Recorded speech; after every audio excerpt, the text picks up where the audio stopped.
ভক্তদের চিন্তার ভাঁজ কমছে না, কারণ বৃষ্টি। তারপরেও মূর্তি বানানোর কাজ চালিয়ে যাচ্ছেন দিবারাত্রি। আর একদিন বাকি গণেশ পূজা। সংবাদ মাধ্যমের মুখোমুখি হয়ে প্রতিক্রিয়া ব্যক্ত করলেন উত্তম চক্রবর্তী।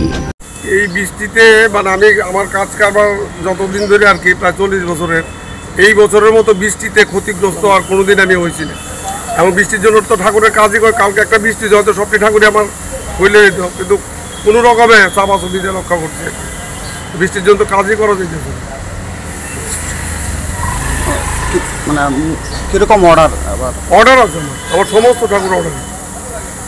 আরও এবার গণেশ পূজার চাহিদা যেন বেশি আগরতলায়, আগের থেকে পূজা বাড়ছে অনেক। প্রতিদিন তো পূজা, প্রস্তুতি কতটুকু?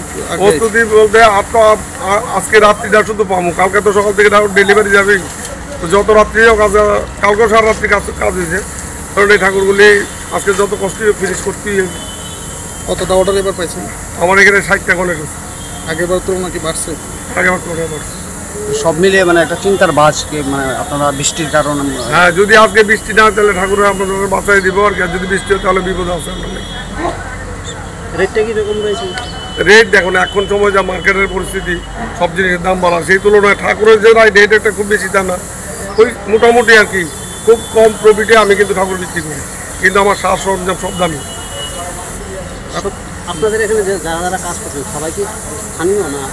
স্থানীয় আছে 8-10 জন, আসামের আছে, ওয়েস্ট বেঙ্গলের আছে।